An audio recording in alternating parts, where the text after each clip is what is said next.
This conversation is brought to you by philosopherstalk.com, where thinkers discuss. Created by AITalkerApp.com, create your own animated conversations. Link in the description. I am John Stuart Mill, philosopher, economist, Member of Parliament, and author of On Liberty and Utilitarianism. I hold that the freedom of individuals to move, to settle, to contribute their labour and minds wherever they choose is an extension of liberty itself, the foundational principle upon which all civilized progress depends. And I am Edmund Burke, statesman, orator, Member of Parliament, and author of Reflections on the Revolution in France. Society is not an abstraction to be redesigned by philosophers drunk on theory. It is a living inheritance, a partnership between the dead, the living, and those yet to be born. And those who would throw open its gates on the basis of airy principle alone are playing with fire they do not understand. My position rests on two foundations. First, the harm principle from On Liberty. The only legitimate ground to exercise power over any person, against their will, is to prevent harm to others. A man who crosses a border to seek work, to build a life, he harms no one by that act. To forcibly prevent him is an exercise of power without legitimate justification. Second, from my principles of political economy, the free movement of labour, like the free movement of goods and capital, produces the greatest aggregate wealth and welfare. Labour flows to where it is most productive. Restrictions impoverish both the sending and the receiving nation. So the immigrant is, in your view, merely a unit of labour seeking its most efficient deployment, and the nation receiving him simply a market into which this unit flows. How very tidy, how very mechanical, how utterly devoid of any understanding of what a nation actually is. I said nothing about reducing human beings to units. The free movement of people enriches cultures as well as economies. Contact between peoples drives the cross-pollination of ideas, customs, and capacities that constitutes human progress. That is not a theory. It is the lesson of every great civilization in history. Progress, the great idol of your philosophical tribe. Now, with considerable reluctance, because I find the exercise somewhat beneath me, I will steelman your position in order to demolish it more thoroughly.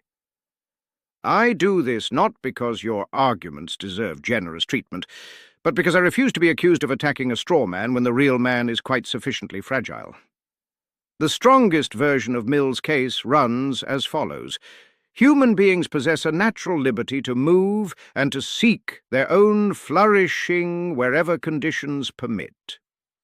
Governments derive their legitimacy from promoting general welfare. If free movement increases aggregate welfare, which the economic evidence suggests, then border restrictions are an illegitimate exercise of state power that reduces human flourishing without corresponding benefit. Furthermore, the mixing of peoples generates intellectual and cultural dynamism. The Greeks learned from the Egyptians. Rome absorbed the best of the cultures it conquered. Britain herself is Norman, Saxon, Viking, Roman, and the richer for it. A nation that seals itself off in the name of purity is a nation that stagnates. That is the best case for Mr. Mill's position, stated far more fairly than he deserves. A fair summary, though your editorial tone rather undermines the charity you claim. Now let me explain why it is wrong. A society is not a machine with interchangeable parts. In my reflections, I wrote that society is a partnership. not only between those who are living, but between those who are living, those who are dead, and those who are to be born. It has a character. It has a memory. It has habits, what I deliberately call prejudice, meaning the accumulated moral wisdom of generations encoded in customs and institutions, not yet fully articulable as abstract principle, but no less real for that. To flood that society with large numbers of people who do not share that inheritance does not enrich it. It dilutes and ultimately destroys the very thing that made it worth enriching. That argument has justified every manner of exclusion and cruelty throughout history. The character of a people has always been invoked by those who profit from limiting who counts as part of that people. But I will return the courtesy and steelman your position, not because it merits the effort, but because intellectual honesty demands it, and because I want every viewer to see precisely how thin it looks when given its very best form. The strongest case for Burke. Nations are not arbitrary lines on a map. They are centuries of shared sacrifice, shared law, and shared culture crystallized into institutions. Parliament, common law, constitutional government, these did not emerge from abstract reasoning. They emerged from particular peoples working out, through trial and error, and sometimes through blood, how to live together. These institutions depend on a civic culture, habits, loyalties, and shared assumptions that cannot simply be transferred to anyone arriving at the border. When immigration outpaces assimilation, that civic culture erodes, and it is the poorest existing citizens who suffer most, having no private resources to insulate themselves from social disruption. Controlled gradual immigration with genuine expectation of assimilation is prudence, not cruelty. That is Burke's position at its strongest. I am genuinely surprised by your fairness, and therefore immediately suspicious of your motives. Your own history refutes your argument, Mr. Burke. The English common law you celebrate so warmly absorbed Roman legal principles, Norman feudal structures, and a Magna Carta negotiated at sword point by rebellious barons. The English character you fetishize was assembled from successive waves of invasion and settlement. Your argument for stasis is built on a foundation of perpetual change, and you seem entirely unbothered by that contradiction. That change occurred over centuries, Mr. Mill, organically, not by utilitarian decree. The body politic can absorb new influences gradually, as a healthy organism processes food. What it cannot do is survive being overwhelmed all at once. There is a meaningful difference between nourishment and flooding, and I suspect you know it perfectly well. And who decides the acceptable rate of absorption? The existing inhabitants, who have an obvious self-interest in limiting competition for employment and housing. You dress up the interests of the already settled as the wisdom of the ages, and dismiss anyone who challenges it as a dangerous idealist. And you dress up the economic interests of those who benefit from cheap, mobile labor as universal human liberation, and call anyone who questions it a reactionary. At least have the intellectual honesty to acknowledge whose interests your harm principle so conveniently serves. My principles serve human beings as such, not merely those fortunate enough to have been born on the correct side of an arbitrary geographical line. In utilitarianism, I argued that the standard of right action is the greatest happiness of the greatest number. The greatest number includes the immigrant fleeing poverty or persecution. His happiness counts. His suffering under exclusion counts. You do not get to simply erase him from your calculation because he was born elsewhere. And you do not get to tell the English labourer, whose wages are suppressed and whose neighbourhood is transformed beyond recognition, that he should console himself with increased aggregate utility.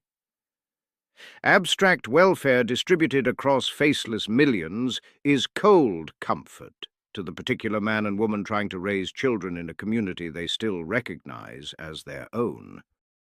Your labourer suffers not from immigration, but from the failure of governments to invest in education, in infrastructure, in the conditions that allow human capacities to develop.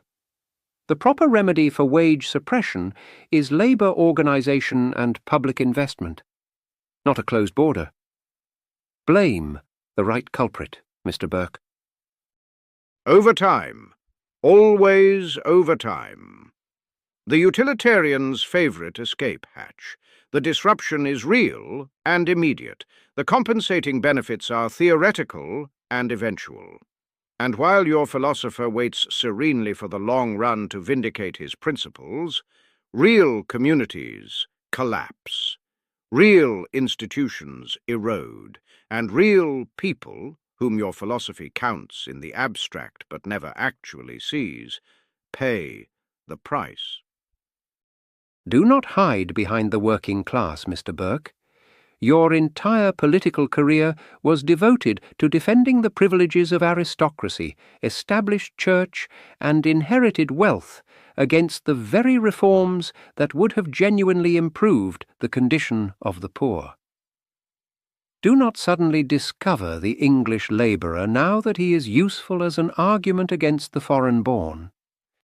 And do not wrap yourself in the flag of universal liberty, Mr. Mill.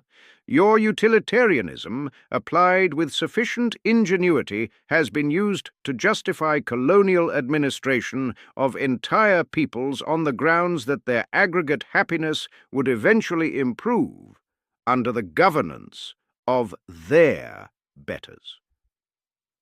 The logic deployed against borders is identical to the logic deployed in favor of empire. We know what is good for humanity, and humanity will thank us eventually. That is a grotesque distortion of my position, and you know it perfectly well. It is a logical extension of your principles, and you know it perfectly well. The harm principle limits interference. It does not authorize it. Open borders protect freedom. They do not impose it. Organic society preserves the institutions that make liberty possible. It does not freeze them. You would condemn millions to poverty and exclusion in the name of preserving prejudices that no one ever consented to inherit. You would dissolve the inherited bonds that make civilization possible in the name of a mathematical abstraction that has never built a single functioning institution in the history of mankind. Liberty is not an abstraction. It is the very condition of human flourishing. Community is not a prejudice. It is the soil in which human flourishing grows. Open the borders! Preserve the inheritance. Utility maximized across all of humanity. Particular people, particular places, particular histories. Reactionary. Utopian. Obscurantist. Arithmetician. If you enjoyed watching a man who has read every important book ever written and learned absolutely nothing from any of them, please like and subscribe to philosopherstalk.com, where at least one of the participants understands what the word progress means. And if you enjoyed watching a man who has thought deeply about human happiness while demonstrating a breathtaking incapacity to understand actual human beings, do subscribe and ring the notification bell, philosopherstalk.com, where Mr. Mill will be waiting to improve you, whether you have consented to it or not.